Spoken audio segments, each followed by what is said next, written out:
دین عقل، اللہ اور اس کے رسول کے حکم کے آنے کے بعد اب عقل نہیں چلانا ہے. سب سے پہلے اگر عقل چلائی تھی تو ابلیس نے چلائی. کہ میں کیوں سجدہ کروں آدم کے آگے؟ میں آگ سے پیدا ہوں، آدم مٹی سے پیدا ہے، میں نہیں کر سکتا. قال فاخرج منها فإنك رجيم. اللہ تبارک و تعالیٰ فرماتا ہے اے ابلیس، جب تو نے میرا حکم نہیں مانا تو نکل جا تو جنت سے، اور تو نکل جا فرشتوں کے پاس سے، اور تو نکل جا میری رحمت سے. آج کے بعد تو شیطان رجیم بن گیا، تو شیطان مردود بن گیا. جب بھی دنیا تیرا نام لے گی تو شیطان رجیم کہے گی، شیطان مردود کہے گی. وَإِنَّ عَلَيْكَ لَعْنَتِي وَإِنَّ عَلَيْكَ لَعْنَتِي إِلَى يَوْمِ الدِّينِ. اور اے ابلیس، اب قیامت تک تیرے اوپر میری لعنت برستی رہے گی، تو میری رحمتوں سے دور رہے گا. اب قیامت تک تو میری رحمت کا حقدار نہیں بن سکتا، تو ہمیشہ ہمیشہ کے لیے میری رحمتوں سے دور ہو گیا. تو لعنت کا مطلب ہوتا ہے اللہ کی رحمت سے دور ہونا. اب یہاں ایک مسئلہ اور سمجھ لیجیے. شریعت میں گناہ دو ٹائپ کے ہوتے ہیں. ایک ہوتے ہیں چھوٹے موٹے گناہ اور ایک ہوتے ہیں بڑے گناہ. چھوٹے موٹے گناہ کو کیا کہا جاتا ہے؟ صغیرہ. اور بڑے گناہوں کو کیا کہا جاتا ہے؟ کبیرہ. اب کبیرہ گناہ کی پہچان کیا ہے؟ بہت ساری پہچان ہے. اس میں ایک پہچان یہ ہے کہ جس گناہ کا نام لے کر کے لعنت کی گئی ہو، قرآن میں حدیث میں جس گناہ کے بارے میں یہ کہا گیا ہو اس کے کرنے والے پر اللہ کی لعنت، تو سمجھ جاؤ کہ وہ گناہ کبیرہ ہے، وہ بہت بڑا گناہ ہے، اور جب تک ہم توبہ نہیں کریں گے وہ معاف ہونے والا نہیں. اتنی بات سمجھ میں آ گئی. اب ایک بات اور سمجھ لو. لعنت کسی خاص انسان کے اوپر نہیں کر سکتے، لعنت کسی برے کام پر کر سکتے ہیں. مثال کے طور پر جو نماز نہ پڑھے اس کے اوپر اللہ کی لعنت، جو شراب پیے اس کے اوپر اللہ کی لعنت، جو جھوٹ بولے اس کے اوپر اللہ کی لعنت. اس طریقے سے ہم جنرل انداز میں، کامن انداز میں ہم لعنت کر سکتے ہیں. مگر کسی انسان کو ٹارگٹ کر کے، کوئی نماز نہیں پڑھتا، ہم اس سے جا کر کہیں تو نماز نہیں پڑھتا تیرے اوپر اللہ کی لعنت ہو. کوئی جوا کھیلتا ہے، کوئی شراب پیتا ہے، ہم اس سے جا کر کے کہیں کہ تو شراب پیتا ہے، تو جوا کھیلتا ہے، تیرے اوپر اللہ کی لعنت. تو یہ جائز نہیں ہے، یہ صحیح نہیں ہے. کسی ایک انسان کو ٹارگٹ کر کے آپ لعنت نہیں کر سکتے. لعنت ہم عام انداز میں، ایک جنرل انداز میں، کامن انداز میں ہم کر سکتے. اچھا، کسی چیز کو لعنت نہیں کر سکتے. ایک مرتبہ ایک صحابی جا رہے تھے، راستے سے بہت تیز ہوا چل رہی تھی. اب جب ہوا بہت تیز چلی تو ان کی چادر ان کے کندھے سے گر گئی. انہوں نے ہوا کے اوپر لعنت بھیجی، کہا لعنت ہو اس ہوا کے اوپر، اس کے چکر میں میری چادر گر گئی. اللہ کے نبی کے کانوں میں صحابی کے جملے پڑ گئے. کہا لا تلعنھا، اے میرے صحابی تم ہوا کے اوپر لعنت مت بھیجو، تم ہوا کے اوپر لعنت مت کرو.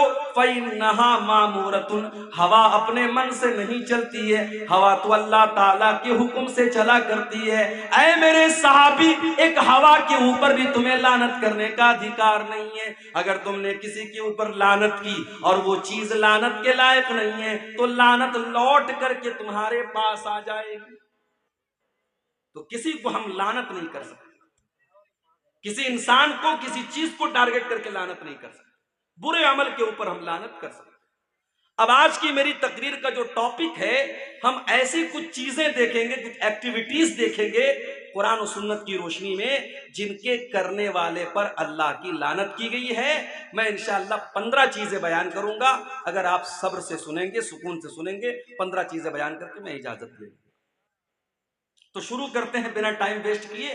پہلی چیز جس پر اللہ کے نبی نے لعنت کی ہے، کسی زمین یا جگہ کے نشان کو مٹانے والا. مثال کے طور پر آپ کا کھیت ہے، آپ کے کھیت کے بغل میں آپ کے پڑوسی کا کھیت ہے. اب آپ کیا کر رہے ہیں؟ باؤنڈری کو آپ مٹا رہے ہیں تاکہ آپ اس کے کھیت میں 2-4 میٹر 2-4 فٹ آپ اس کے کھیت میں بےایمانی کر لیں. زمین کے نشان کو مٹانا یہ بھی لعنت والا کام ہے۔ دلیل کیا ہے؟ دلیل بخاری شریف کی یہ حدیث۔ حضرت علی سے کسی نے کہا اے علی، اللہ کے پیارے نبی نے آپ کو جو راز کی باتیں بتائی وہ ہم کو بتا دیجیے۔ حضرت علی ناراض ہو گئے، کہا نہیں نہیں، اللہ کے نبی نے کوئی ایسی بات ہمیں نہیں بتائی ہے جو اور لوگوں کو نہ بتائی ہو۔ ہاں لیکن ایک مرتبہ اللہ کے نبی نے 4 باتیں مجھے بتائی تھی، ہو سکتا ہے یہ باتیں کسی اور کو نہ بتائی ہو۔ اللہ کے نبی نے فرمایا لعن اللہ من لعن والدہ، اللہ کی لعنت ہو اس انسان کے اوپر جو اپنے باپ کے اوپر لعنت کرتا ہے۔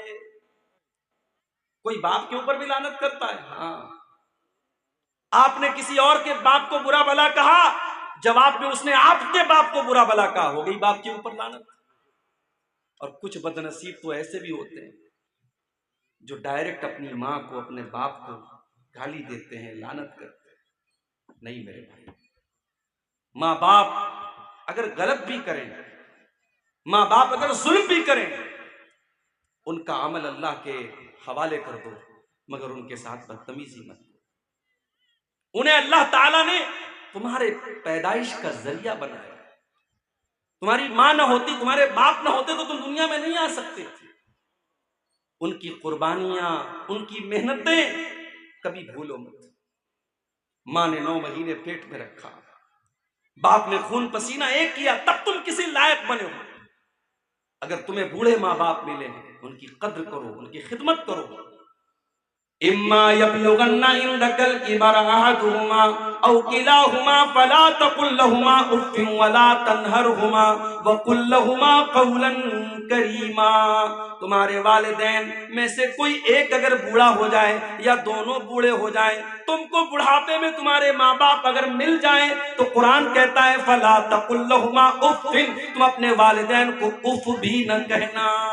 عربی زبان میں کسی کو تکلیف پہنچانے کے لیے سب سے ہلکا اگر کوئی لفظ ہے تو اف ہے۔ اللہ نے کہا تمہیں اپنے والدین کو اف بھی نہیں کہنا ہے۔ ولا تنہرہما، ان کو ڈانٹنا نہیں ہے۔ وقل لہما قولا کریما، ان سے جب بھی تم بات کرو تو ادب سے بات کرو، تمیز سے بات کرو، رسپیکٹ کے ساتھ بات کرو، سمان کے ساتھ بات کرو۔ تو پہلی چیز کیا ہے؟ اللہ کی لعنت ہو اس انسان کے اوپر جو اپنے باپ کے اوپر لعنت۔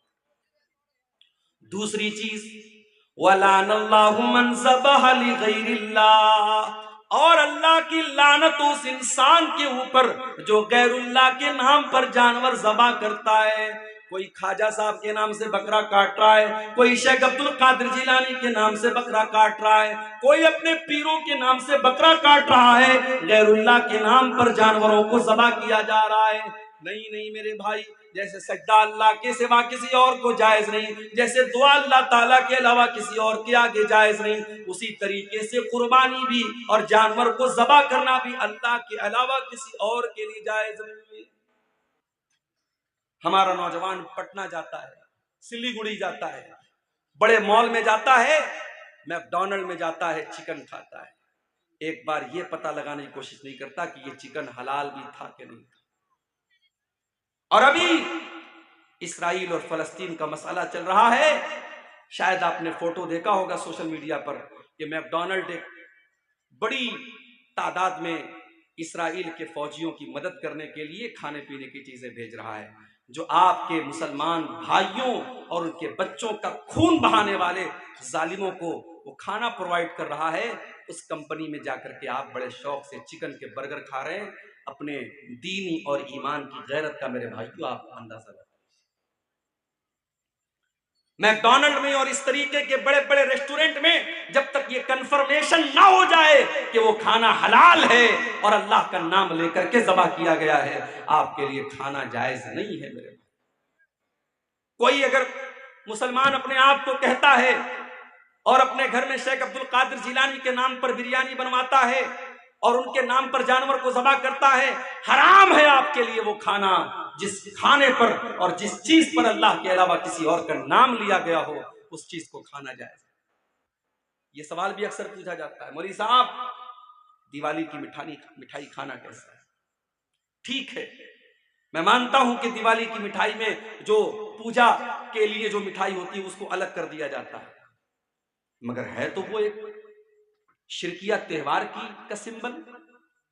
بھئی ہمارے شریعت کے حساب سے اس دنیا کا سب سے بڑا پاپ یہ ہے کہ اللہ کے علاوہ کسی اور کی عبادت کی جائے. اور ظاہر ہے ہمارے غیر مسلم بھائی اگر ہماری بات سن رہے ہوں ان کو برا بھلا کہنا مقصد نہیں ہے، لیکن یہ ہمارا بلیف ہے، ہمارا عقیدہ ہے. ہم شرک کے معاملے میں کمپرومائز نہیں کر سکتے. ہم اپنے غیر مسلم بھائیوں کے ساتھ اچھے سے، پیار سے، محبت کے ساتھ رہیں، لیکن کسی شرک کے کام میں ہم سپورٹ نہیں کر سکتے. یہی شریعت کی تعلیم ہے. اس لیے دیوالی کی مٹھائی کے بارے میں کچھ علماء نے سافٹ کارنر دکھایا ہے کہ کھایا جا سکتا ہے اگر اس پر پوجا پاٹ نہیں ہوئی ہے، لیکن زیادہ بہتر یہی ہے کہ چونکہ وہ شرک کے تہوار کا ایک سمبل ہے، ہمیں پرہیز کرنا چاہیے. تو یہ دوسری چیز ہو گئی. پہلی چیز کیا تھی؟ اللہ کی لعنت ہو اس انسان کے اوپر جو اپنے باپ کے اوپر لعنت کرے. دوسری چیز اللہ کی لعنت ہو اس انسان کے اوپر جو غیر اللہ کے نام پر جانور ذبح کرے. اور تیسری چیز لعن اللہ من آوى محدثا، اللہ کی لعنت ہو کسی ایسے انسان کے اوپر جو کسی بدعتی کو پناہ دے، دین کے اندر نیا کام نکالنے والے کو اپنے گھر میں پناہ دے. جب گھر میں پناہ نہیں دے سکتے، موبائل میں کیسے پناہ دے سکتے؟ ایک صاحب نے میرے پاس ویڈیو بھیجا، مولوی صاحب ذرا یہ ویڈیو سنیے کس کا ہے، بڑا اچھا ویڈیو لگ رہا ہے. میں نے دیکھا ویڈیو ایسے انسان کا تو جو صحابہ کو گالی دیتا ہے. میں نے کہا ویڈیو ڈیلیٹ کر. جتنی بھی اچھی بات ہو جو میرے نبی کے صحابہ کو برا بھلا کہتا ہے، میں اس کی باتوں کو اپنے جوتے کی نوک پر رکھتا ہوں. میں نے کہا ویڈیو ڈیلیٹ کر، اس ویڈیو کو کہیں شیئر کر.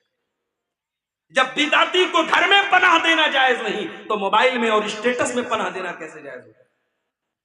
اس لیے کسی ایسے عالم کو، ابھی کل میری تقریر تھی، کہاں پہ تھی کل؟ صدر پور میں. وہاں کلکتہ سے ایک صاحب تقریر کرنے کے لیے آئے تھے، موضوع روایت، من گڑت روایت بیان کر رہے ہیں. میں نے تقریر میں کہا اہل حدیث کے اسٹیج پر ایسے لوگوں کو مت بلاؤ میرے بھائی. کیا ہو گیا ہے ہماری قوم کو؟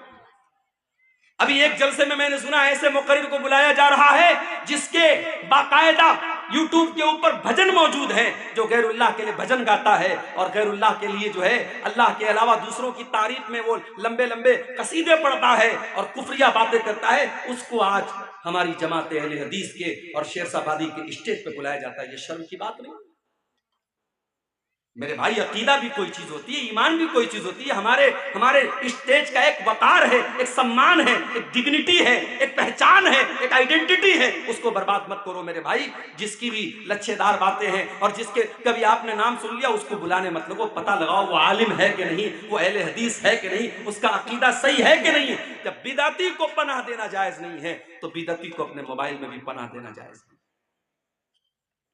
چوتھی چیز وَلَعَنَ اللَّهُ مَنْ غَيَّرَ مَنَارَ الْأَرْضِ، اور اللہ تعالیٰ کی لعنت اس انسان کے اوپر جو زمین کے نشانوں کو مٹا دے، جو اپنے کھیت کے نشان کو مٹا کر کے پڑوسی کے کھیت پر ناجائز قبضہ کر لے، اپنی زمین کے کاغذات میں ہیر پھیر کر کے اپنے بھائی کی زمین پر ناجائز قبضہ کر لے، زمین کے نشانات کو مٹا لے، اس انسان کے اوپر اللہ کی لعنت ہو. اچھا مجھے ایک بات سمجھ میں نہیں آتی، کسی کی زمین ہڑپ کر آپ کیا لے کے جائیں گے میرے بھائی؟ مان لو آپ نے کسی کی زمین ناجائز طریقے سے ہڑپ لی، آپ کو تو جانا ہے 2 گز زمین میں نا، اس سے زیادہ تو نہیں ملے گی آپ کو. اب وہ زمین آپ کی اولاد، آپ کے بچے فائدہ اٹھائیں گے. آپ خود بھی گنہگار ہوئے، آپ کے بچے بھی گنہگار ہوں گے، اور آپ کو ملنے والی بھی چیز نہیں ہے، آپ تو قبر ہی میں جائیں گے. ایسی زمین جائیداد کے لالچ کا کیا کرنا ہے؟ اسی لیے اللہ کے نبی فرماتے ہیں میں ایک انسان ہوں، میرے پاس لوگ زمین و جائیداد کا مسئلہ لے کر کے آتے ہیں، ہو سکتا ہے کہ کسی کی چکنی چپڑی بات کو سن کر کے میں اس کے حق میں فیصلہ کر دوں. اے میرے صحابہ کان کھول کر کے سن لو، اگر میں نے غلط فیصلہ کر دیا اور جو حقدار نہیں تھا اس کو میں نے دوسرے کی زمین دے دی، تو کان کھول کر کے سن لو فَإِنَّمَا أَقْطَعُ لَهُ قِطْعَةً مِّنَ النَّارِ، میں زمین کا ٹکڑا نہیں دے رہا ہوں، میں جہنم کی آگ کا ٹکڑا دے رہا ہوں. اس لیے وہ زمین لینے والا کان کھول کر کے سن لے. میرے بھائیوں سب ٹھاٹ پڑا رہ جائے گا جب لاد چلے گا بنجارا. کسی کی زمین جائیداد ناجائز طریقے سے مت ہڑپو۔ آج افسوس کی بات ہے، کچہریوں میں، عدالتوں میں سب سے زیادہ کیس اگر ملے گا مسلمان کا ملے گا۔ کوئی بھائی کی زمین پر قبضہ کر کے بیٹھا ہے، کوئی بہن کا حق مار کے بیٹھا ہے، کوئی بیٹی کا حق مار کے بیٹھا ہے۔ میرے بھائی ایسا نہ کرو، اللہ کے نبی نے لعنت کی۔ اور آگے بڑھیے، لعنت کا حقدار بنانے والا دوسرا کام، اللہ کے پیارے نبی فرماتے ہیں لعن اللہ آکل الربا وموکلہ وکاتبہ وشاہدیہ، اللہ کی لعنت ہو سود کھانے والے پر، سود کھلانے والے پر، سود کی گواہی دینے والے پر، اور سود کو لکھنے والے پر۔ اور آپ نے آگے یہ بھی فرمایا وہم سوا، سب کے سب برابر ہیں، کھانے والا بھی برابر، کھلانے والا بھی برابر، سود لکھنے والا بھی برابر، اور سود کی گواہی دینے والا بھی برابر۔ آج یہ کام بھی بڑے دھڑلے سے ہو رہا ہے۔ کوئی بندھن لون چل رہا ہے صاحب، عورتوں کو لون دیا جا رہا ہے، بینک والا آتا ہے مردوں کو کنارے کر کے پہلے عورتوں سے بات کرتا ہے، تمہیں لون چاہیے؟ پہلے سے بیوی بیچاری اس کے شوہر نے سکھایا ہے، بول دینا ہاں چاہیے، 1-2 لاکھ روپے کا لون بڑی آسانی سے مل جاتا ہے، ہر مہینے بیاج بھرا جا رہا ہے۔ میرے بھائی یہ مسئلہ آپ کو کس نے بتا دیا کہ بیاج کا صرف لینا حرام ہے؟ اللہ کے نبی فرماتے ہیں بیاج کھانے والے پر بھی اللہ کی لعنت، اور بیاج کھلانے والے پر بھی اللہ۔ اور ایک بات اور سن لو، بیاج کھانے کے بعد اگر آپ نماز پڑھ رہے ہیں، حج بھی کر رہے ہیں، عمرہ بھی کر رہے ہیں، اس بات کا ڈر ہے کہیں ہماری عبادتیں ہمارے منہ پر مار نہ دی جائے۔ سود بیاج کھانے والے کی عبادتیں اس کے منہ پر مار نہ دی جائیں، اس لیے کہ اللہ کے نبی نے بڑے سخت الفاظ میں فرمایا ہے کہ سود اور بیاج کے 70 سے زیادہ درجے ہیں، اس میں سب سے ہلکا درجہ یہ ہے ان یزنی الرجل بامہ، انسان اپنی سگی ماں کے ساتھ زنا۔ کوئی سوچ نہیں سکتا، کوئی تصور نہیں کر سکتا کہ اپنی ماں کے ساتھ زنا کرے۔ سود کھانے والا اپنی ماں کے ساتھ زنا کرنے سے زیادہ خطرناک کام۔ اور قرآن تو یہاں تک کہتا ہے سود کھانے والوں کے بارے میں فَإِن لَّمْ تَفْعَلُوا فَأْذَنُوا بِحَرْبٍ مِّنَ اللَّهِ وَرَسُولِهِ، اگر تم بیاج کھانا نہیں چھوڑتے، اگر تم سود کا لین دین نہیں جوڑتے تو اللہ سے جنگ کرنے کے لیے تیار ہو جاؤ۔ تمہارے اندر طاقت ہے، تمہارے اندر ہمت ہے تو اللہ سے لڑائی کر کے دکھا دو۔ اللہ سے کون میرے بھائیوں لڑائی کر سکتا ہے؟ اس لیے سود کا لین دین بالکل بند کر دو۔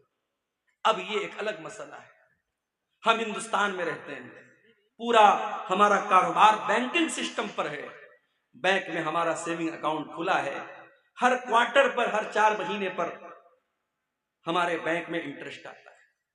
تو کیا مسئلہ ہے بھائی؟ کوئی مسئلہ نہیں ہے، بینک کی پاس بک کو اپڈیٹ کرو، چیک کرو میرے پاس کتنی انٹرسٹ آ رہا ہے، کتنا بیاج آ رہا ہے۔ جو سال میں بیاج آ رہا ہے اس بیاج کو آپ بینک سے نکال لو، کسی غریب کو، کسی بیمار کو، کسی ضرورت مند کو دے دو۔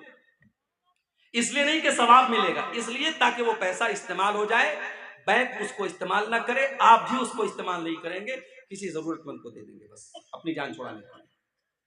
یہ بالکل سمپل طریقہ ہے، باقی کسی اور طریقے سے انٹرسٹ اور بیاج سے فائدہ اٹھانے کی کوشش مت کرو، یہ بہت بڑا گناہ ہے۔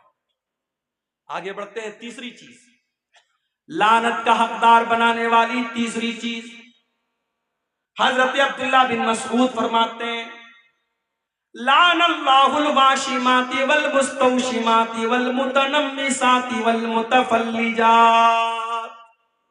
اللہ کی لعنت ہو ایسی عورتوں کے اوپر جو ٹیٹو بنواتی ہیں، ایسی عورتوں کے اوپر جو ٹیٹو بناتی ہیں، اور ایسی عورتوں کے اوپر جو ٹیٹو بنواتی ہیں۔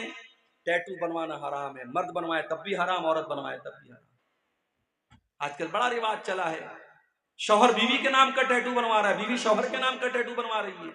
حرام ہے ٹیٹو بنوانا۔ اللہ کے نبی نے کہا گدنا گدوانے والے پر اور ٹیٹو بنوانے والے پر اللہ کی لعنت۔ والمتنمسات، اور اپنے آئی برو کے بالوں کو نوچنے والی اور اپنے آئی برو کے بالوں کو چھوٹا کرنے والی عورتوں کے اوپر بھی اللہ کی لعنت ہو۔ ہاں، اگر کسی عورت کا آئی برو نارمل سے زیادہ ہے، جو بال عورت کو نارمل عورتوں سے زیادہ ہے، اس بال کو ریموو کیا جا سکتا ہے، جیسے بعض عورتوں کے چہرے پر کچھ داڑھی واڑی کے پاس بال آ جاتے، اس کو وہ ریموو کر سکتی ہے۔ اگر کسی عورت کی آئی برو بہت نارمل عورتوں سے بہت زیادہ ہے، شکل بھدی لگ رہی ہے، اس کو نارمل کیا جا سکتا ہے، مگر خوبصورتی کے نام پر، میک اپ کے نام پر اپنی آئی برو کو بالکل اس کو مٹا دینا یا چھوٹا کرنا، یہ جائز نہیں ہے، اللہ کے رسول لعنت کرتے ہیں۔ عبداللہ بن مسعود کہتے ہیں اللہ کی لعنت تو ایسی عورتوں کے اوپر جو آئی برو کے بالوں کو نوچتی ہیں، والمتفلجات، اور اللہ کی لعنت تو ایسی عورتوں کے اوپر جو اپنے بالوں کے بیچ میں گیپنگ کرواتی ہیں۔ اس زمانے میں میک اپ کا طریقہ یہ بھی تھا، بالوں کے دانتوں کے بیچ میں گیپنگ کرواتے ہیں، لیکن آج دانتوں کے بیچ میں گیپنگ تو نہیں ہوتی ہے، ہاں کچھ لڑکیوں کے یا عورتوں کے دانت جو ہیں تھوڑے ٹیڑھے ہوتے ہیں، باہر کی طرف نکلے ہوتے ہیں، تو اس کو ڈینٹسٹ کے ذریعے سیدھا کروایا جا سکتا ہے، کیونکہ وہ بھدا لگتا ہے، وہ نارمل نہیں ہے۔ تو جو چیزیں نارمل نہیں ہیں اس کو ٹھیک کیا جا سکتا ہے، لیکن نارمل کو بگاڑ کر کے ایب نارمل کرنا یہ صحیح نہیں۔ المغیرات خلق اللہ، جو عورتیں اللہ تعالیٰ کی تخلیق کو بدلتی ہیں، اللہ تعالیٰ نے جیسا بنایا ہے اس کو بدل کر کے اپنے حساب سے بنانے لگتی ہیں، ایسی عورتوں پر اللہ کی لعنت ہو۔ یہ کس نے بیان کیا؟ عبداللہ بن مسعود، بہت بڑے صحابی عبداللہ بن مسعود۔ جب انہوں نے یہ بات بیان کی، ایک عورت تھی قبیلے بنو اسد کی، اس کا نام تھا ام یعقوب۔ اس عورت کو پتا چلا کہ عبداللہ بن مسعود ایسی ایسی باتیں کر رہے ہیں، وہ عبداللہ بن مسعود کے گھر آتی ہے اور کہتی ہے بلغنی انک لعنت کیتا بکیتا، اے عبداللہ مجھے پتا چلا ہے کہ آپ ایسی ایسی عورتوں کا نام لے کر کے لعنت کر رہے ہیں۔ حضرت عبداللہ نے فرمایا بالکل صحیح سنا ہے تم نے، میں آج بھی لعنت کرتا ہوں، اور میں لعنت کیوں نہ کروں جس کے اوپر اللہ کے رسول نے لعنت کی ہے اور جس کا ذکر اللہ نے اپنی کتاب میں قرآن میں کیا ہے۔ او میری پیاری ماں بہنوں، اب ذرا غور سے سننا، میں جو بات بیان کرنے جا رہا ہوں۔ جب اس عورت نے یہ سنا کہ حضرت عبداللہ یہ فرماتے ہیں کہ جن عورتوں کے اوپر قرآن میں لعنت کی گئی ہے میں ان عورتوں کے اوپر لعنت کیوں نہ کروں، تو وہ عورت کیا جواب دیتی ہے؟ وہ کہتی ہے قرأت ما بین الدفتین، اے عبداللہ میں نے پورا قرآن پڑھا ہے، سورہ فاتحہ سے لے کر کے سورہ ناس تک، الحمدللہ رب العالمین سے لے کر کے من الجنت والناس تک، اے عبداللہ میں نے پورا قرآن پڑھا ہے، لیکن پورے قرآن میں مجھے کہیں پر ایسی عورتوں کا ذکر نہیں ملا، آپ یہ کہاں سے بیان کر رہے ہیں؟ اس سے پتہ یہ چلا کہ وہ عورت قرآن کی حافظہ تھی۔ آج بہت مشکل ہے، لڑکیاں عام طور سے حافظہ نہیں بن پاتی ہیں، اور بہت ساری لڑکیاں حافظہ بنتی ہیں مدرسے میں، تو جب شادی ہوتی ہے سسرال میں جاتی ہے، اپنے کچن کا کام کرنے میں، بچوں کو پالنے میں مگن ہو جاتی ہے، قرآن یاد کر کے بھول جاتی ہے۔ وہ عورت قرآن کی حافظہ تھی، قرآن کی عالمہ تھی۔ آج ہماری لڑکیاں کہاں ہیں، ہماری بیٹیاں کہاں ہیں؟ کل میں نے صدلپور کے جلسے میں کہا تھا، آج سون برسا میں بھی کہہ رہا ہوں، ہماری سیرشابادی قوم میں مدرسے ماشاءاللہ بہت سارے کھلے ہیں، مگر سارے لوگ اپنی بچیوں کو مدرسے میں نہیں پڑھاتے۔ بہت سارے لوگ اپنے بچیوں کو اسکول میں پڑھاتے، کالج میں پڑھاتے ہیں، اور صحیح ہے، جائز ہے، حرام تو نہیں ہے، پڑھا سکتے ہیں، ضروری نہیں کہ ہر آدمی اپنی بچی کو مدرسے میں ڈالے۔ مگر جو لڑکی آپ کی اسکول میں جا رہی ہے، کالج میں جا رہی ہے، مجھے بس ایک سوال کا جواب دے دو، اس لڑکی کو دین کون سکھائے گا؟ وہ لڑکی کسی حافظ جی کے پاس جا کر کے قرآن پڑھ لے گی تو اس سے دین تو نہیں سیکھے گی، دین کہاں سیکھے گی وہ؟ مجھے لوگوں نے بتایا کہ ہمارے علاقے میں عیدین کی نماز میں عورتوں کا انتظام نہیں ہوتا، عیدگاہ میں عورتوں کا انتظام نہیں ہوتا، مسجدوں میں نے دیکھا 90% مسجدوں میں جمعہ کی نماز میں عورتوں کا انتظام نہیں ہے۔ آپ کی عورتیں دین کہاں سیکھیں گی میرے بھائی؟ جلسے میں سیکھیں گی؟ جلسے میں دین کم سیکھتی ہے، مارکیٹنگ زیادہ کرتی ہے۔ پنڈال کے نیچے عورتیں کم ملیں گی، بازار میں دکانوں پر زیادہ ملیں گی، جلسے میں تو انٹرٹینمنٹ زیادہ ہوتا ہے، منورنجن زیادہ ہوتا ہے، دین کم لوگ سیکھتے ہیں۔ اس لیے میں بڑے صاف الفاظ میں کہتا ہوں، اگر اپنی قوم کی بیٹیوں کو بچانا ہے، ہر مسجد میں جہاں جمعہ کی نماز ہوتی ہے آپ قدم آگے بڑھائیے اور عورتوں کا انتظام کیجیے۔ اللہ نے اگر ایک فلور بنانے کی طاقت دی ہے، تھوڑی ہمت دو۔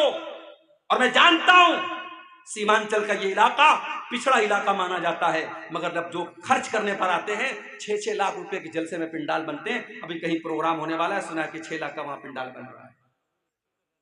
ابھی کل قبرستان کا چندہ ہو رہا تھا صدلپور میں، لوگوں نے بتایا کہ پورے گاؤں میں کوئی گھر ایسا نہیں جہاں سے ہم نے کم سے کم 5,000 روپے چندہ نہ لیا ہو۔ جب کام کرنے پر انسان طے کر لیتا ہے کہ مجھے یہ کام کرنا ہے تو بہت سارے راستے نکال لیتا ہے۔ ہر جمعہ کی مسجد میں عورتوں کا انتظام ہونا چاہیے۔ آپ کے گھر کی عورتیں جب جمعہ کے خطبے میں جائیں گی، سال میں 52 جمعہ کا خطبہ ہوتا ہے، جب جمعہ کے 52 تقریریں وہ سنیں گی، انشاءاللہ وہ دین کی سمجھ ان کے اندر پیدا ہوگی اور بہت سارے فتنے ختم ہو جائیں گے۔ اسی طریقے سے عیدگاہ میں اور عید کی نماز میں بھی آپ عورتوں کا انتظام کیجئے، پردے کا بیچ میں انتظام کیجئے، پنڈال لگوائیے، کچھ بھی کیجئے، مگر آپ عورتوں کا انتظام کیجئے۔ اگر نہیں کرتے ہیں تو بند کر دیجئے اپنے آپ کو اہل حدیث کہنا۔ اہل حدیث صرف آمین زور سے بولنے والے کا نام نہیں ہے، اہل حدیث صرف سینے پر ہاتھ مارنے والے کا نام نہیں ہے، اہل حدیث اس کو کہتے ہیں جو قرآن و حدیث پر چلنے والا ہو۔ اگر آپ کی عورتیں عیدین کی نماز میں ان کے لیے آپ نے انتظام نہیں کیا ہے، اللہ کے آپ کو جواب دینا پڑے گا آپ نے کیوں انتظام کیا۔ وہ عورت، اس کا نام ام یعقوب تھا، اس نے کہا عبداللہ میں نے تو پورا قرآن پڑھا ہے، پورے قرآن میں میں نے کہیں پر بھی ان عورتوں کا تذکرہ نہیں پایا جن عورتوں کا نام لے لے کر کے آپ لعنت کر رہے ہیں۔ حضرت عبداللہ نے فرمایا اگر تو نے ڈھنگ سے قرآن پڑھا ہوتا تو ضرور تجھے مل جاتا۔ کیا تو نے قرآن کے اندر یہ آیت نہیں پڑھی وَمَا آتَاكُمُ الرَّسُولُ فَخُذُوهُ وَمَا نَهَاكُمْ عَنْهُ فَانْتَهُوا، میرا نبی تم کو جو دے دے لے لو اور میرا نبی جس سے منع کر دے رک جاؤ۔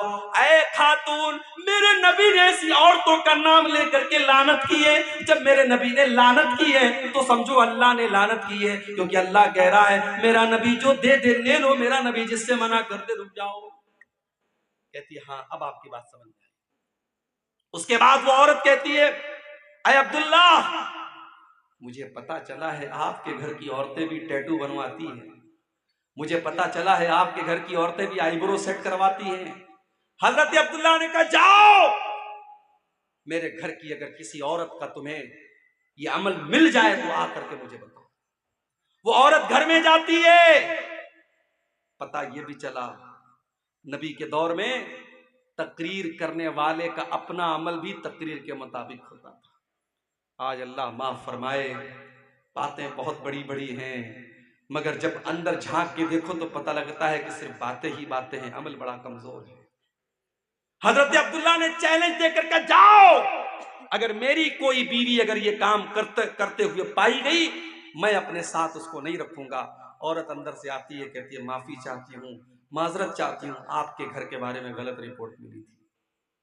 کہا اگر میری کوئی بیوی ایسا کام کرتی نا تو میں اس کو اپنے نکاح میں باقی نہ رکھتا، پھر وہ عبداللہ کی بیوی نہ ہوتی، میں اپنے گھر میں ایسی عورت کو نہیں رکھ سکتا۔ تو میرے بھائیوں، میری ماں اور بہنوں، یہ تیسرا کام ہے جس کے کرنے والے پر اللہ کے رسول نے لعنت کی ہے۔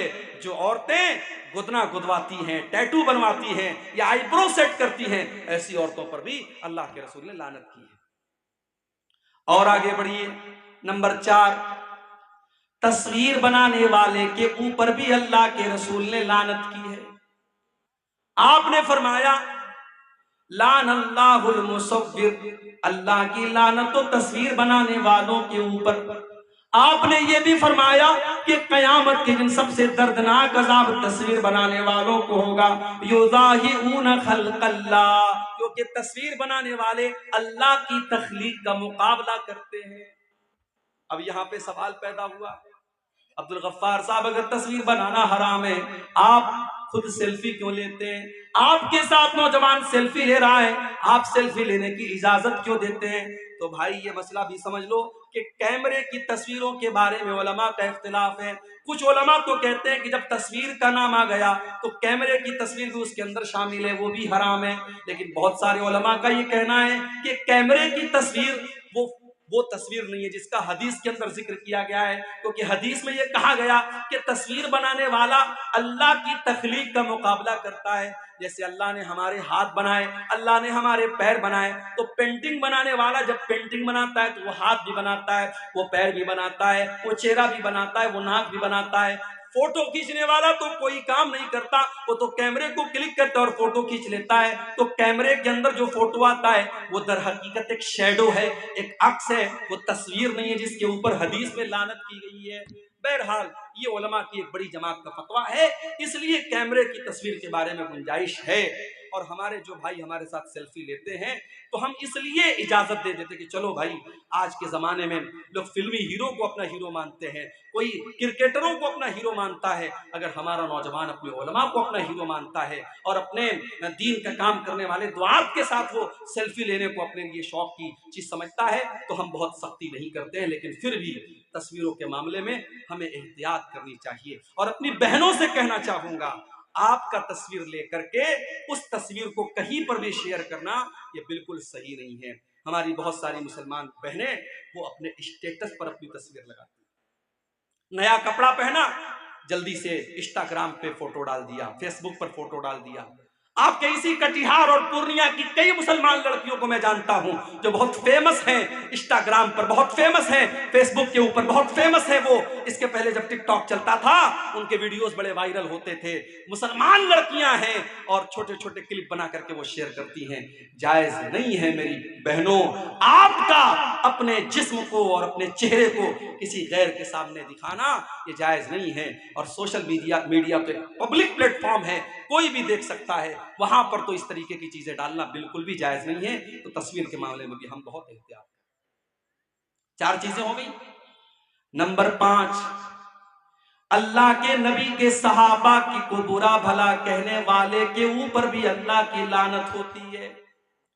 اللہ کے پیارے نبی فرماتے من سب اصحابی، جو میرے صحابہ کو برا بھلا کہتا ہے، جو میرے صحابہ کو گالی دیتا ہے، فعلیہ لعنت اللہ والملائکۃ والناس اجمعین، اس کے اوپر اللہ کی لعنت ہو، اس کے اوپر انسانوں کی لعنت ہو، اس کے اوپر فرشتوں کی لعنت ہو. صحابہ کو برا بھلا کہنے والا ملعون ہے، اس کے اوپر لعنت ہو. یہ نبی کے الفاظ. میرے پیارے ساتھیوں، قیامت تک کوئی جتنا بھی نیک اور متقی بن جائے، کوئی ایک صحابی کے پاؤں کی دھول کے برابر بھی نہیں ہو سکتا. کیونکہ صحابہ وہ لوگ ہیں جنہوں نے اللہ کے نبی کا دیدار کیا ہے، جنہوں نے اللہ کے نبی سے ملاقات کی ہے. ہم صحابہ کے برابر نہیں ہو سکتے، ہم صحابہ کے جیسے نہیں ہو سکتے. اور آگے بڑھو. اللہ کی لعنت کا حقدار بنانے والا ایک اور کام ہے رشوت لینا اور دینا. اللہ کے نبی فرماتے ہیں لعن اللہ الراشی والمرتشی، رشوت لینے والے پر بھی اللہ کی لعنت اور رشوت دینے والے پر بھی اللہ کی لعنت. شیخ صاحب، بغیر رشوت دیے بجلی کا میٹر نہیں لگتا، بغیر رشوت لیے کسی زمین کا کاغذ پاس نہیں ہوتا، بغیر رشوت لیے زمین کی رجسٹری نہیں ہوتی. ٹھیک ہے، جہاں مجبوری ہے اور وہ کام ایسا ہے کہ آپ اگر رشوت نہیں دیں گے کام نہیں ہوگا، وہ الگ میٹر ہے. لیکن اپنے فائدے کے لیے رشوت دینا اور اپنی آسانی کے لیے رشوت دینا، وہ کام بغیر رشوت دیے ہو سکتا تھا، پھر بھی رشوت دے کے اپنا کام جلدی سے کرا لینا یہ غلط ہے. مدرسوں میں نوکریاں ہو رہی ہیں، وہاں پر بھی رشوتیں چل رہی ہیں، اور ایک انسان حقدار ہے، اس کے پاس ڈگری ہے، علم ہے، سب کچھ ہے، 5 لاکھ روپیہ مدرسے کی کمیٹی کو نہیں دے گا، مدرسے والے اس کو نہیں رکھیں گے. اور اس میں اگر نہیں دیا، مدرسے والے ایسے انسان کو رکھیں گے جو 5 لاکھ روپیہ دے دے، چاہے وہ انگوٹھا چھاپ ہی کیوں نہ ہو، فرضی ڈگری لے کے آیا ہو، تب بھی اس کو رکھ لیں. علماء نے یہ بھی لکھا ہے جہاں یہ حالات پیدا ہو جائیں اور آپ کو پتا ہو اگر ہم نے یہاں رشوت نہیں دی، ہم نے پیسہ نہیں دیا، تو یہاں ایک حقدار کا حق مارا جائے گا اور ایک نالائق آدمی اس عہدے پر اور اس چیز پر قابض ہو جائے گا. وہاں مجبوری کی وجہ سے، چونکہ رشوت کوئی شوق سے نہیں دیتا ہے، لینا یہ شوق ہو سکتا ہے، لینے والا اختیار سے لیتا ہے، دینے والا ہمیشہ مجبوری میں دیتا ہے. تو رشوت دینے والا ایسی مجبوری کے کیس میں اس کی اللہ تعالیٰ کیا اس کو چھوٹ مل سکتی ہے. مگر عام حالات میں مسئلہ یہی ہے، رشوت لینے والا اور رشوت دینے والا دونوں کے بارے میں اللہ کے نبی نے لعنت کا لفظ استعمال. اور آگے بڑھیے. شراب پینے والے کے اوپر بھی اللہ کے نبی نے لعنت کی، اور صرف شراب پینے والے پر نہیں، آپ نے فرمایا شراب جس پھل سے بنتی ہے، اس پھل سے رس نکالنے والے پر بھی اللہ کی لعنت۔ اور جو انسان اس رس کو نچوڑ رہا ہے، اس پھل میں سے، اس انگور میں سے رس کو نکال رہا ہے، اور جو اپنے برتن میں نکلوا رہا ہے، دونوں کے اوپر اللہ کی لعنت۔ اور اسی طریقے سے آپ نے فرمایا وَبَائِعَهَا، شراب کے بیچنے والے پر بھی اللہ کی لعنت، وَحَامِلَهَا، شراب کا برتن اٹھانے والے پر بھی اللہ کی لعنت، وَالْمَحْمُولَةَ إِلَيْهِ، اور شراب کا برتن جس کے پاس لے کے جایا جا رہا ہے اس کے اوپر بھی اللہ کی لعنت، والمشتری لہا، اور شراب خریدنے والے کے اوپر بھی اللہ کی لعنت، والمشترات لہو، اور جس کے لیے شراب خریدی جا رہی ہے اس کے اوپر بھی اللہ کی لعنت۔ بڑے بڑے 5 اسٹار ہوٹلوں میں شراب بھی پروسی جا رہی ہے اور کولڈ ڈرنک بھی پروسی جا رہی ہے۔ میں کہتا ہوں ایسے ہوٹلوں میں جانا ہی نہیں چاہیے۔ بنارس میں بہت بڑا ہوٹل ہے، تاج ہوٹل، بنارس کا سب سے بڑا ہوٹل ہے۔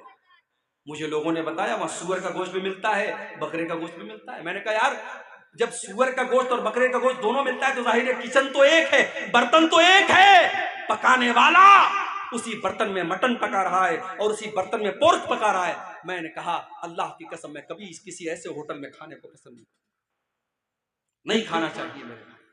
شراب کا معاملہ بہت خطرناک ہے۔ کبھی باہر میں کہیں گھومنے پھرنے جاتا ہوں، اگر اور کسی ہوٹل میں گیا اور صرف شراب کی بوتل نظر آ گئی تو وہیں سے طبیعت میں کراہیت آ جاتی ہے، وہاں سے ہم نکل جاتے نہیں۔ نیپال ایک مرتبہ گیا، نیپال میں تو لوگ بتاتے پانی کم شراب زیادہ بکتی ہے، ہر ہوٹل میں شراب نظر آ رہا تھا، پریشان ہو گیا۔ بڑی مشکل سے ایک ہوٹل ملا، ایک انڈین کا ہوٹل تھا، جین کا ہوٹل تھا، وہ بالکل پیور ویج ہوٹل تھا، اور اس سے باہر لکھا تھا ہمارے یہاں شراب نہیں ملتی ہے۔ ہم لوگوں نے دوست لوگ تھے، ہم لوگوں نے اس ہوٹل میں جا کے کھانا۔ پرہیز کرنا چاہیے میرے بھائی، بچنا چاہیے۔ شراب پینا ہی حرام نہیں ہے، شراب میں کسی طریقے کا سپورٹ کرنا یہ بھی حرام ہے۔ اور آگے بڑھیے، نمبر 8، اللہ کی لعنت کا حقدار بنانے والا 8واں کام، لعن اللہ المتشبہین بالرجال من النساء، اللہ کی لعنت ایسی عورتوں کے اوپر جو مردوں کی نقل کرتی ہیں، وَلَعَنَ اللَّهُ الْمُتَشَبِّهَاتِ مِنَ النِّسَاءِ بِالرِّجَالِ، اور اللہ کی لعنت ایسے مردوں کے اوپر جو عورتوں کی نقل کرتے ہیں۔ عورتیں ہیں پینٹ اور ٹی شرٹ پہن رہی ہیں، پینٹ اور شرٹ پہن رہی ہیں، ٹائٹ کپڑے پہن رہی ہیں، یہ مردوں کی مشابہت نہیں ہے۔ چھوٹے چھوٹے بال کٹوا کے ایسا لگ رہا ہے کوئی مرد جا رہا ہے۔ بعض عورتوں کو دیکھیے، کبھی کبھی کہیں ٹکٹ لینے کھڑے ہو جاؤ، لائن میں کوئی عورت کھڑی رہتی ہے اور پینٹ اور شرٹ پہنے ہیں اور چھوٹے چھوٹے بال ہے، پیچھے سے سمجھ میں نہیں آتا کہ محترم ہے کہ محترمہ ہے۔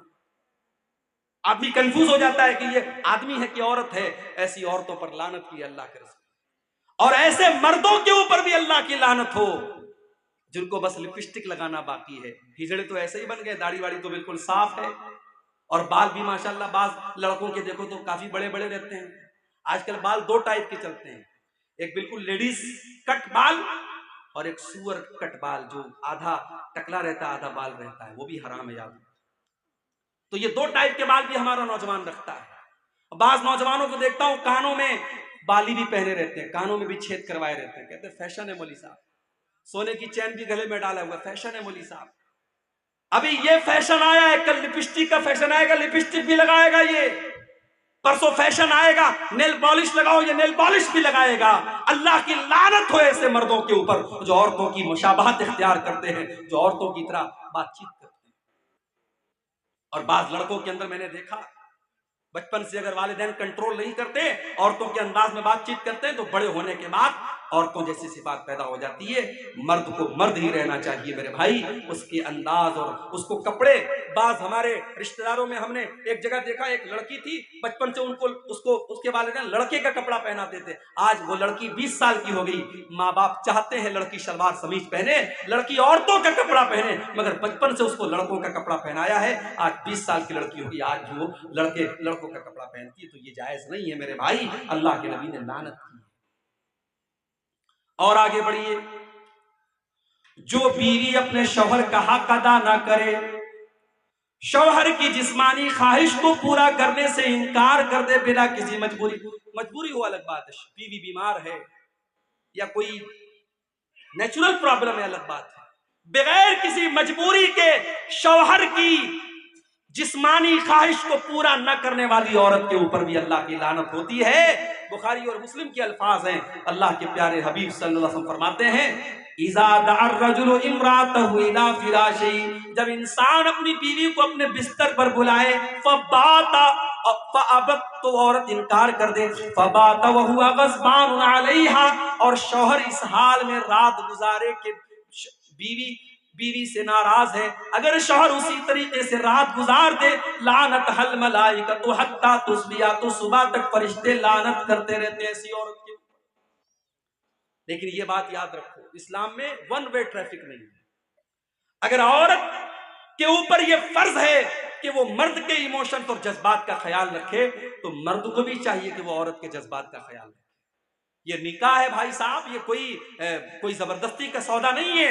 شوہر بیوی کے جذبات کا خیال رکھے، بیوی شوہر کے جذبات کا خیال رکھے، بیوی کو مشین نہ سمجھا جائے، بیوی کو بچہ پیدا کرنے والی مشین نہ سمجھا جائے، اور بیوی کے ساتھ جانوروں جیسا سلوک نہ کیا جائے۔ یہ بات بھی یاد رکھی جائے۔ اگر بیوی کو ہم یہ چاہتے ہیں وہ ہمارے لیے بہترین کپڑا پہنے، خوشبو لگائے، سجے سنورے، تو بھائی صاحب ذرا آپ بھی اپنی اداؤں پر غور کیجئے۔ آپ تو ایکسپیکٹ کرتے اپنی بیوی سے کہ وہ میرے لیے خوب میک اپ کرے، سجے سنورے، اور آپ وہی بالکل بد شکل ہو کر کے، بال بالکل پراگندہ ہیں اور بدبو سے اٹے ہوئے ہیں، پسینے سے اٹے ہوئے ہیں، اور اس حالت میں اگر انسان اپنی بیوی کے پاس جاتا ہے تو یہ بھی غلط ہے۔ حضرت عبداللہ ابن عباس کہتے ہیں کہ جس طریقے سے میری بیوی میرے لیے سجتی اور سنورتی ہے، میں اپنی بیوی کے لیے سجتا اور سنورتا ہوں۔ تو بیوی شوہر کا حق ادا کرے، شوہر بیوی کا حق ادا کرے۔ اللہ کے رسول نے ایسی عورت کے اوپر لعنت کی ہے جو شوہر کا حق ادا کرے۔ اور آگے بڑھیے، غیر فطری طریقے سے اللہ کے بنائے ہوئے نظام کے طریقے کے خلاف اگر کوئی اپنی بیوی کے ساتھ اپنی خواہش پوری کرتا ہے، اس کے اوپر بھی اللہ کے نبی نے لعنت کی ہے۔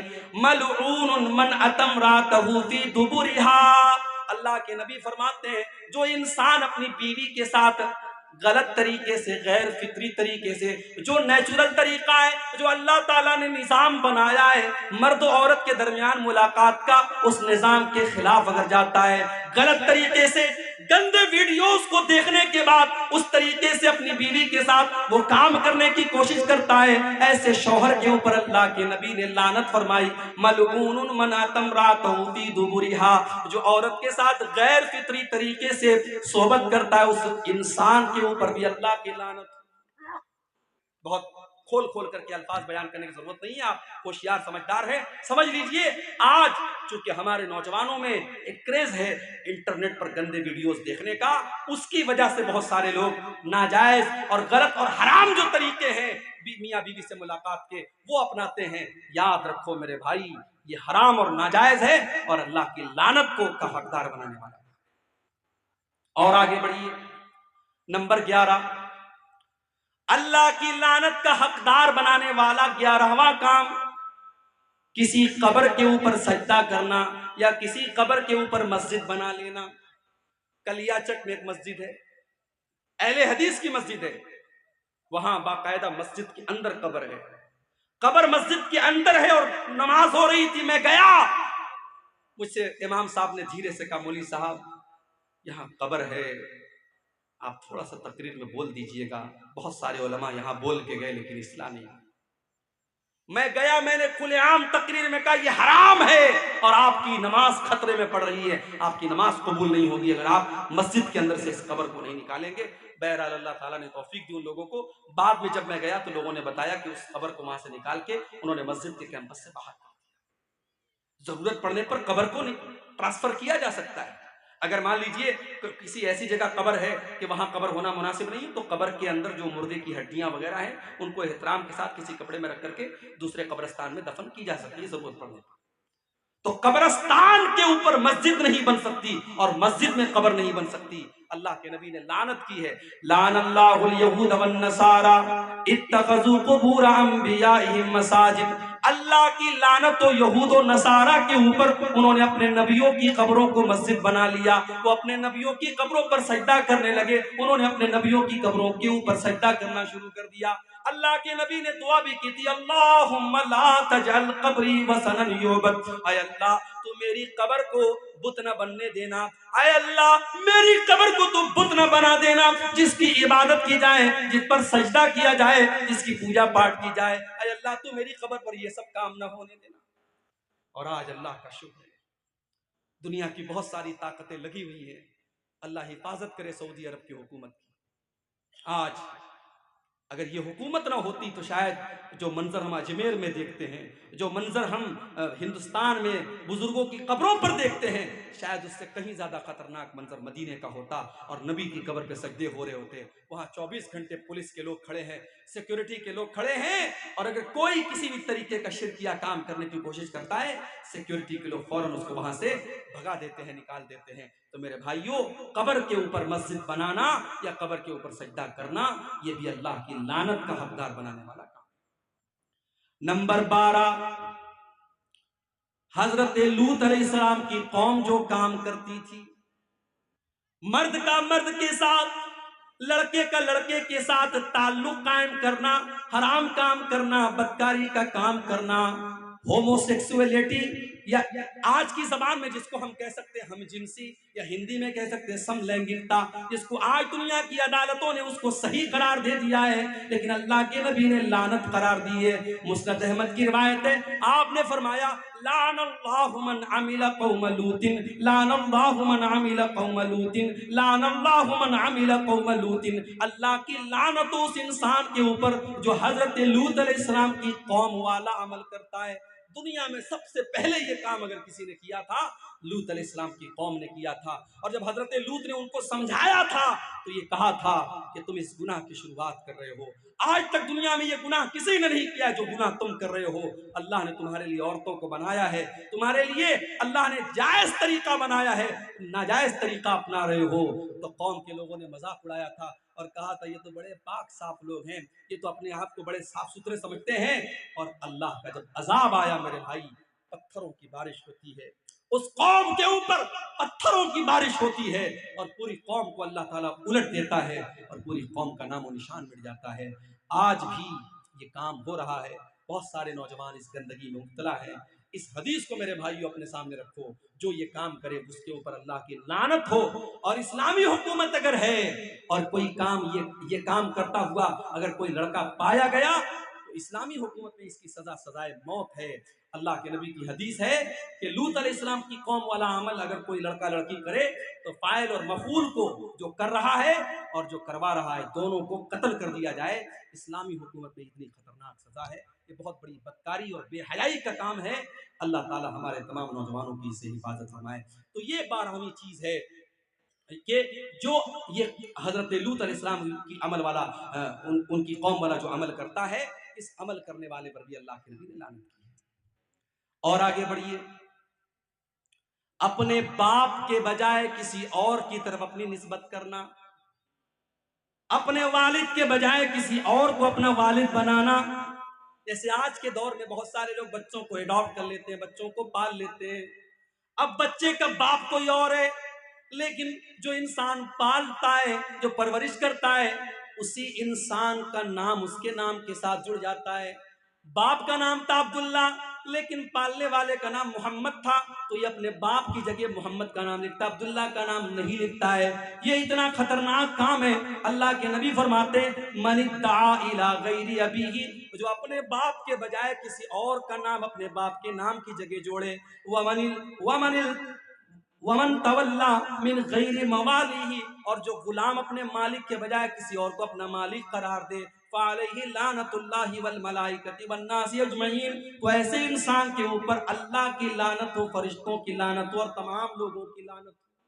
تمام لوگوں کی لعنت ہو اس انسان کے اوپر جو اپنے اوریجنل باپ کی جگہ کسی اور کو اپنا باپ قرار دے۔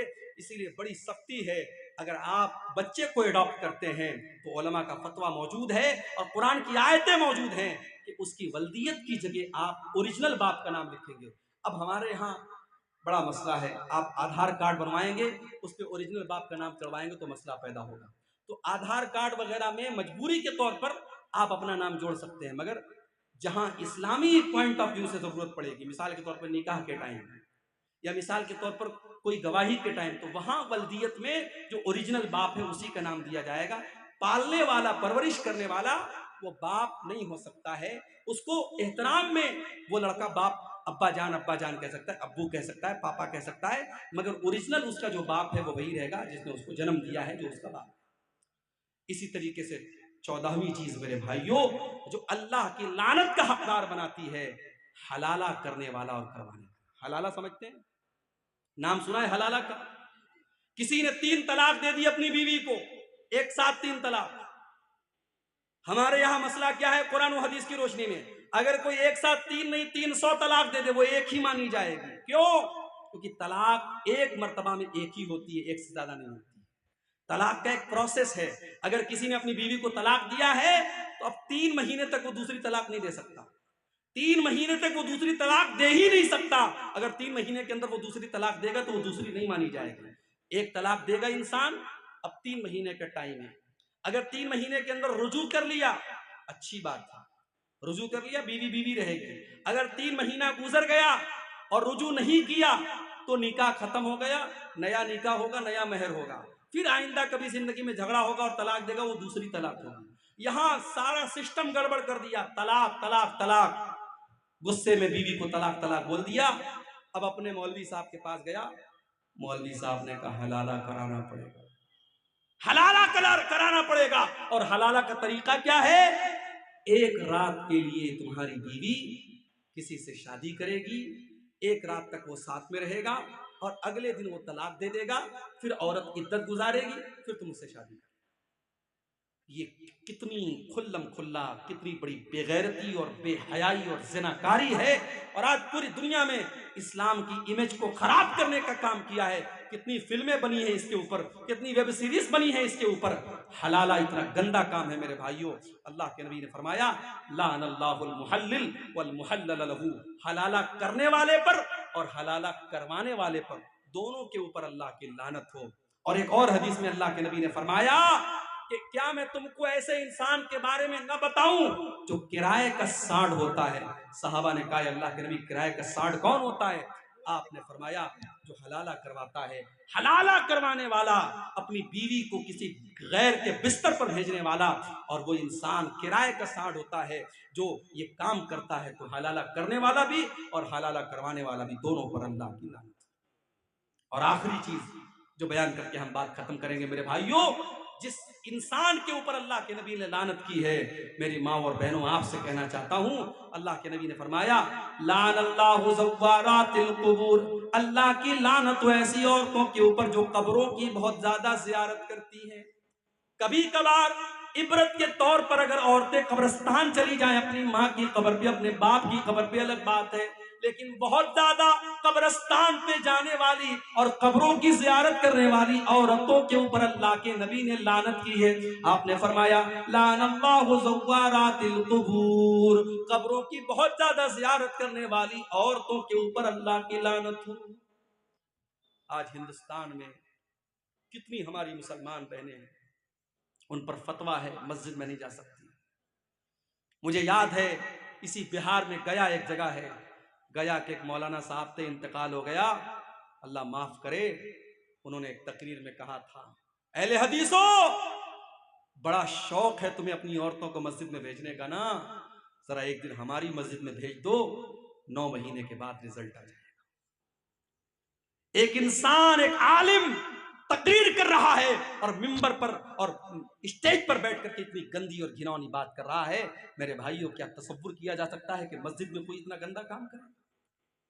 اہل حدیثوں نے اگر اپنی مسجدوں میں عورتوں کے لیے الگ سے انتظام کیا ہے تو اس قوم نے ہمیشہ مذاق اڑایا اور اس طریقے سے گندی گندی باتیں کہیں، مگر آج جب پورے ہندوستان میں لاکھوں کی تعداد میں مسلمان عورتیں جب مرتد ہونے لگیں اور اسلام کو چھوڑ کر کے دوسرے مذہب میں جانے لگیں اور باپ دادا کی ناک کٹوانے لگیں، تب دھیرے دھیرے کچھ فتوے آنے لگے، کچھ زبانیں کھلنے لگیں، اور دلی سے فتویٰ آیا اور کہاں سے فتویٰ آیا کہ ہاں صاحب عورتوں کو بھی مسجد میں بھیجنا چاہیے، پردے کا انتظام ہو تو عورتیں جا سکتی ہیں۔ اب فتوے میں تھوڑی نرمی آئی ہے۔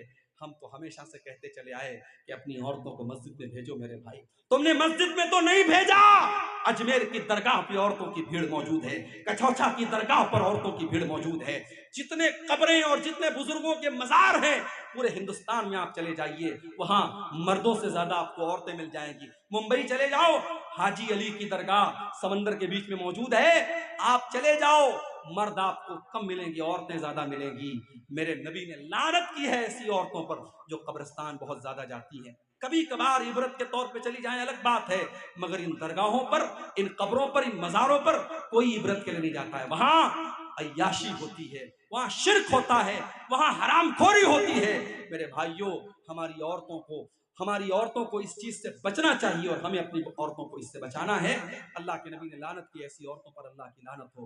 اور ایک اور حدیث میں اللہ کے نبی نے فرمایا، لعن اللہ زائرات القبور، اللہ کی لعنت ہو ایسی عورتوں پر جو قبروں کی زیارت کرتی ہیں، والمتخذین علیہا المسجد، اور قبر کے اوپر مسجد بنانے والی عورتوں پر بھی اللہ کی لعنت ہو، والسرج، اور قبر کے اوپر چراغ جلانے والوں پر بھی اللہ کی لعنت ہو۔ تو میرے بھائیوں، یہ لعنت کے حقدار بنانے والے چند کام تھے جو قرآن و سنت کی روشنی میں نے آپ کے سامنے بیان کی ہیں۔ اور آخر میں یہی کہوں گا کہ ہر وہ گناہ جس سے اللہ نے روکا ہے، ہر وہ گناہ جس سے نبی نے روکا ہے، اس سے انسان لعنت کا حقدار بنتا ہے۔ ہم اور آپ اگر اپنے ایمان کی سلامتی چاہتے ہیں، اور ہم یہ چاہتے ہیں کہ دنیا اور آخرت میں ہم کامیاب ہوں، تو ہم ان کاموں سے اپنے آپ کو بچائیں۔